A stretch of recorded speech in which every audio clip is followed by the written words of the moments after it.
annagu koox gooni ah lama casuumin qaybaha bulshada oo dhan intii laga gaari karo ayaa la casuumay oo loo yeeray oo gogosha imaan doona insha allahu tacaala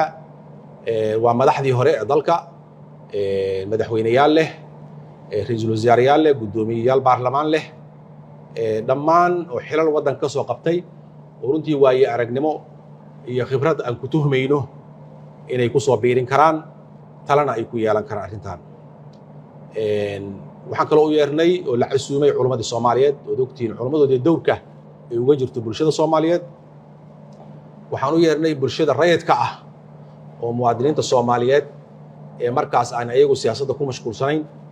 ama aanan ku shaqaysanin dowrka ay ku yeelan karaan inay ku matalaan ayaan isugu yeernay gogoshaas marka gogol fidsan oo runtii masiirka ummadda Soomaaliyeed looga wada hadli doono waaye marka ma doonayno annagu inaan ku mashquulno wax la yidhaha musdalaxaadka ama termiska siyaasadda wada xaajood iyo wada tashi iyo waxaas inaan ku mashquulno maahan waxaan ku mashquulaynaa waxa waaye sideedaba akhyaar gar waa isku diidaa Soomaali waxay tiraa akhyaar gar waa isku diidaa laakiin gogol iskuma diido horta gogosha in la yimaado gogosha marka la yimaado aragtiyooyinka kala duwan la keeno ajanduhu waad aragteen siduu cad yahay ajanduhu waa dastuurkan dib u eegista ku socota waaye waxa waaye doorashooyinkii ka dhashay dastuurkaas la furay ka dhashay waaye xeerarkii ka soo baxay waxa waaye amniga waddanka oo xaaladiisu aan ogtiin xaalad aad muhiim u ah inuu marayo midnimada ummadda Soomaaliyeed maanta ay taagan tahay marka mas'uuliyiinta ummadda Soomaaliyeed oo dhan waxaan ku casuumaynaa oo ugu yeernay inay gogoshaas ka soo qayb galaan ayagoo ummadda Soomaaliyeed ku metelay marka waxaan rabnaa in la muujiyo mas'uuliyad in la muujiyo oo gogoshaas la yimaado gogol wax ka horeyn kara ma jiraan shuruud mataqaanaa ka horeysa ma jirto shuruud musbaqa wax la yiraahdo ama preconditions gogol ka horeyn karta ma jirto